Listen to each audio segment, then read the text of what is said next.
Hello, everyone. This is Dino Chris from Prehistoric Facts, and this is Prehistoric Facts Extra Episode number 61, and this is my Jurassic World Dominion review. I got to see this movie yesterday, June 24th, 2022, and I went to see it with a friend, and yeah, I got to see this movie. Now I can review this movie right now, and so let's actually get started.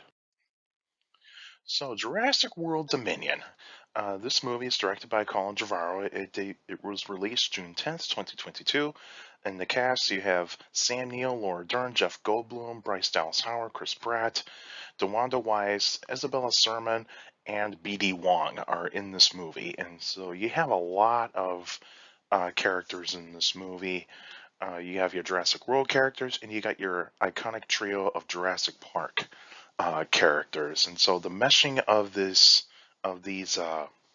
characters was going to be expected, and a lot of people were really hyped up for this movie. But let's actually get down to what I think of the movie, and start with the positives.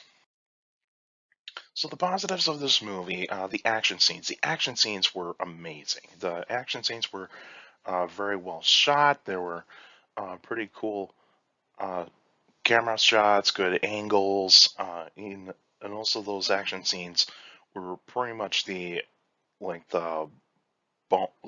probably the really good parts of the movie. The landscapes and the screenshots of this movie are amazing. This is a very well shot movie in terms of like the landscapes and putting the dinosaurs and other animals in the in the shots were really well done. I think that Colin Trevorrow is a really good director in terms of getting the right screenshots with the landscapes and all that. I think this is a very good job by Colin Trevorrow.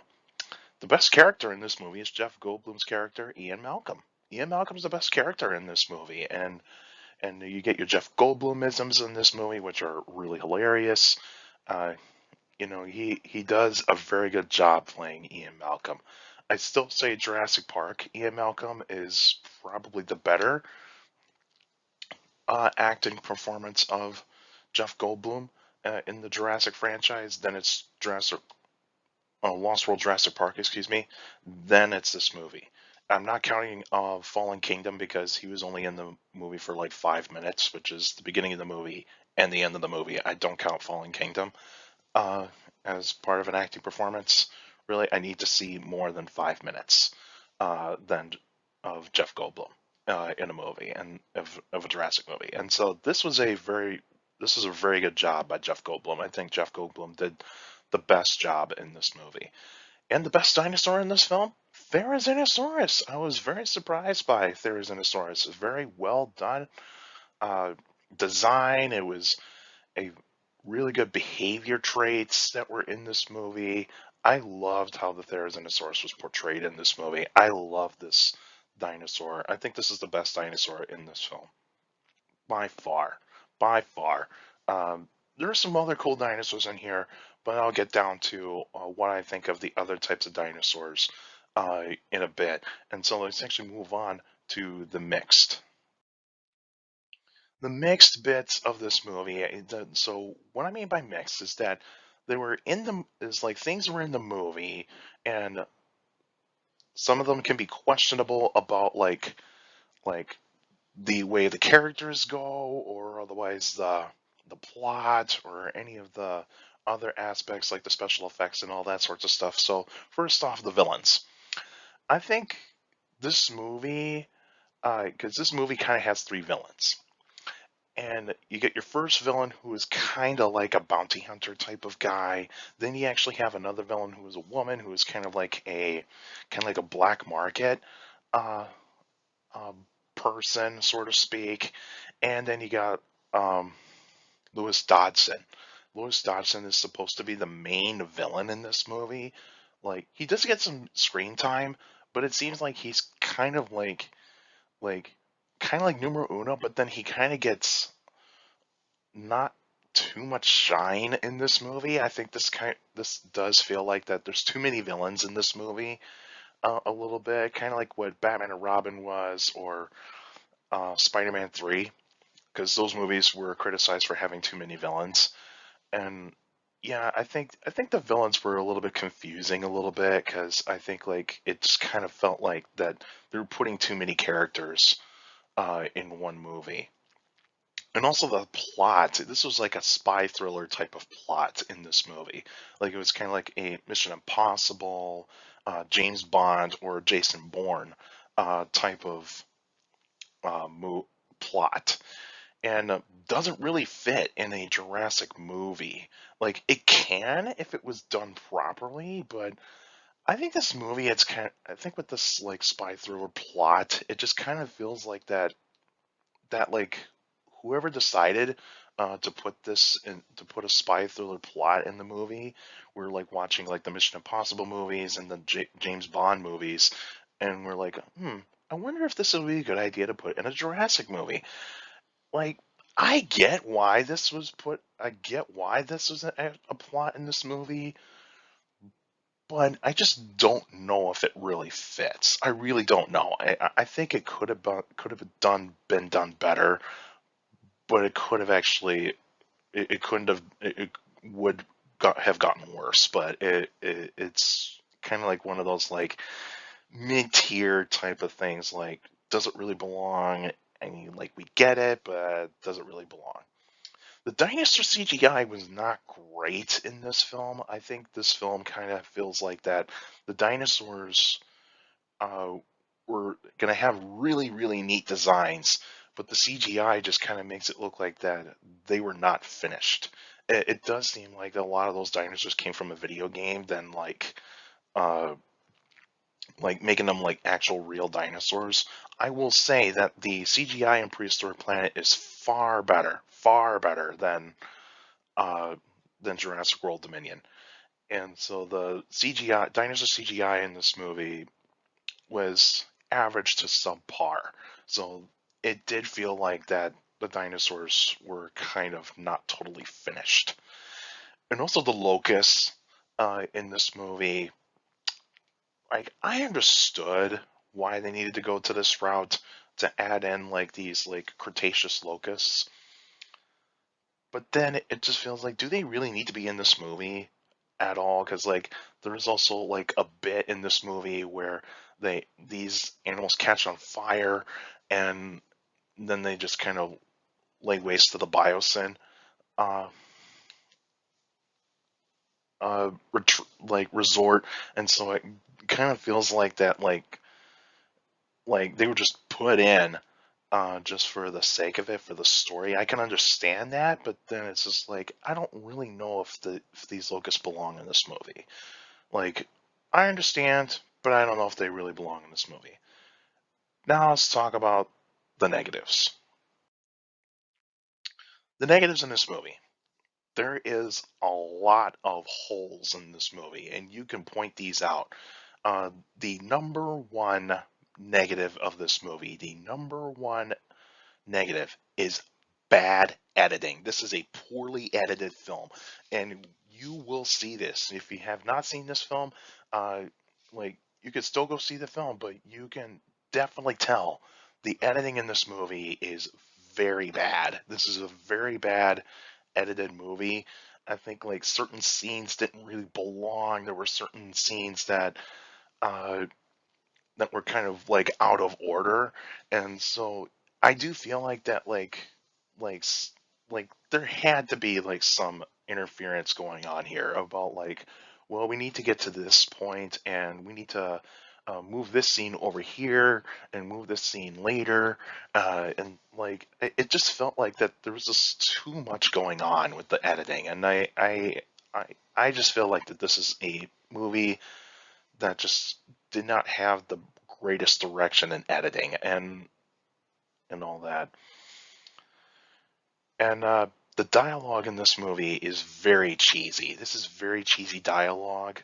Not the greatest dialogue of all Jurassic films. Like we thought that like Jurassic Park, some bits of Jurassic Park had cheesy dialogue. We understood it. It's just supposed to be like for laughs mostly. The dialogue in this movie is not great. Another problem with this movie, the dinosaurs are not the main focus. And I was very surprised by that. And I was very put off by that how much of the characters were being portrayed in this movie than the dinosaurs. Like, I understand that you need to build up more characters and build up some of the other characters as well, but then it's just like, what's the point for the Jurassic franchise? Is it the characters or is it the dinosaurs? And a lot of people would agree with me on this. It's the dinosaurs. The dinosaurs are supposed to be the main focus, not the characters, not too much about the characters. And so like I understand like they needed to do more for the characters. It just felt like that they just shoved the dinosaurs aside and was like, we need to do a character story. I get it. I get it. But it is not really what the Jurassic franchise is about. And and that's a big slip up right there. And I feel like that this movie is a little bit of fan service. Like I do feel like it does feel like that. When you do feel like how Alan Grant, Ellie Sadler, and Jeff Goldblum were put in Ian Malcolm were kind of put in this film, how they were put in this film, it just felt like that it was a lot of fan service. It was like that like Colin Trevorrow saw all the like fan fiction um like writings or other ways like images, artwork of fans, and they just go, I think that could work. Let's put this in this movie. Like it was supposed to happen. It was supposed to happen for this movie. Like the Jurassic Park characters meet the Jurassic World characters. That was supposed to happen. It's just that I just don't. I just it just felt like it was fan service. It felt like it was kind of like meant to be like it was not supposed to be, but then it was like added in. It was like added in just because the fans wanted it. Certain fans wanted it. Like I did want Alan Grant, Ellie Sadler, and Ian Malcolm to be in a Jurassic movie back all over again together, but like it just felt pushed. It just felt pushed, and you can definitely tell scenes were cut. You can definitely tell scenes were cut, and and that's of course due to the editing. And the Giganotosaurus Tyrannosaurus Rex fight was poorly set up because like the prologue was supposed to be in this movie. The prologue was supposed to be in this movie. And if the prologue was in this movie, it would have set up the fight a lot better. But it was just like, oh, we need to get rid of the prologue, and fans will figure it out uh, about like why the Giganotosaurus and Tyrannosaurus Rex are supposed to fight. Like, why? Why? This was a very, very confusing plot point right there. And then, of course, the beginning of this movie is very messy. It is very messy. And you definitely tell. You can definitely tell when you watch this movie. If you've seen this movie, you know what I'm talking about. The beginning is very messy. It's like all over the place. And and there's a certain scene in this movie that I think it should have been left on the cutting room floor instead of just like put in just because you needed to have Claire do something. But like it just felt like it was not necessary. And yeah, I just feel like that it could have been set up better. It could have been set up better. But overall, it is a fun movie. Didn't love it, didn't hate it. I just like it. So it's a decent movie. It's a decent movie. And can we get a director's cut, please? Because I feel like that if a director's cut can happen, I think this movie would have been a lot better. I think the theatrical release, you can just say like for Batman v Superman, the theatrical release is like forget about it. You just watch the director's cut and, and just go like that's the better movie. I think this movie would have been better. I think this movie can be better with like added scenes, extended scenes, and also have the scenes be placed in the right order. That would have made a better movie. But I give this movie a 6.5 out of 10. Um, it's not the best Jurassic movie. Don't love it, don't hate it. It's just average. And how I place it amongst the Jurassic franchise, numero uno is always going to be Jurassic Park. Jurassic Park is my all time favorite movie, and it's a classic. Cannot beat it. Number two, Jurassic World. I think that movie is a little bit better. It's a little bit better. Not as good as Jurassic Park, but it seems like how this franchise is in terms of both trilogies, the first movies are better. The first movies are better. It just seems that way. Number three, Lost World Jurassic Park. That movie, I get why fans hate it, but like it's mainly because people think like that it's too sarcastic, too dark, and also the uh, kind of the ending of the movie is was not necessary. But I get it, but I still like the film. And like Jurassic Lost World Jurassic Park, that's the first Jurassic Park movie I got to see in theaters. That's the first Park movie I got to see in theaters, and I still love the movie because it's like it's got a really interesting dialogue. It's got really interesting characters, but like there's characters that could have been left out. There's also characters that could have been just like minor characters that could have just been like, oh, here's a pop up and they got like a couple lines and all that sorts of stuff. But I get it. But Lost World Jurassic Park is my third favorite. Is ranked number three on my list. Number four, Jurassic World Dominion. I put it slightly above Fallen Kingdom because of like there's potential. The potential's there. It's just that it just really kind of felt like that they did drop the ball a little bit in this movie. Five is Fallen Kingdom. There was just three plot lines in that movie that just did not mesh well together, and like the darkness of the movie is kind of a little bit off-putting. But at least the Carnotaurus was really cool, and uh, and certain other types of things in the movie were really cool too. And my least favorite Jurassic Park film is Jurassic Park 3.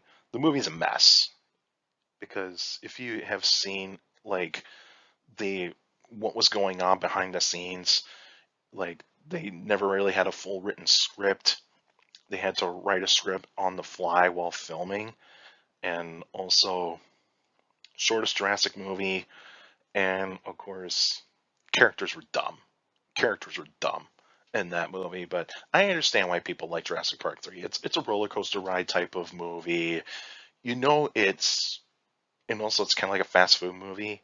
Same thing with Dominion Fallen Kingdom is that it's fast food. It's a fast food movie. Like you know it's not good for you, but you enjoy it no matter what. And so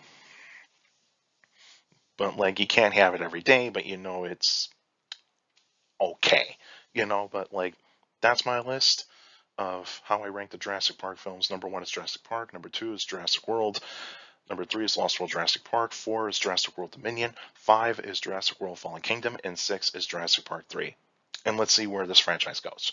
But what do you think of Jurassic World Dominion? Do you like it? Do you not like it? Or you're somewhere in the middle just like I am? And also, where do you place it on the Jurassic franchise? Like, do you place it near the top? Do you place it like in the top three? Do you place it in the bottom three? You know, let me know in the comment section because I would like to know from you guys. And the next episode will be on June 30th, 2022, and that'll be a special episode, like I said in the Q&A episode, and I'll let you guys know what kind of prehistoric I'm going to talk about. And you can still send me questions about dinosaurs and other prehistoric life by emailing me at dinochrist71@gmail.com, or as go on my Facebook page, Prehistoric Facts of Dino Chris. Like the page, you actually post your questions in the comment section. Please put them in the comment section. Don't put them in Messenger. Messengers for private conversations. And so please do that. And also for YouTubers out there, like the video, subscribe to the channel, and also stomp on that notification bell so that way you can get weekly videos of every single video that comes out, weekly notifications. And so this is a very rare moment for me is uploading two episodes in 1 week, and I haven't done that in a long time. And so yeah, and so in according to my analytics, a lot of you that are checking out my channel are not subscribed yet. So feel free to like the video, subscribe to the channel, also share the video, share the channel that is interested in anybody that is interested in dinosaurs and other prehistoric life. Feel free to do so, and also stomp in that notification bell as well.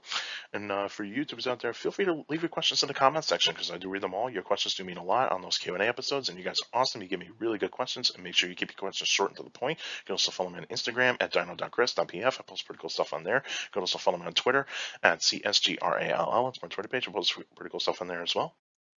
Also, take care of people around you. And also, for younger people out there to make sure listening to parents, and teachers, and the guardians, it's the best motivation you can have a good education. It's very important to have a good education. So with a good education, you get a good job in the future. That's it for now, and I'll see you guys next time.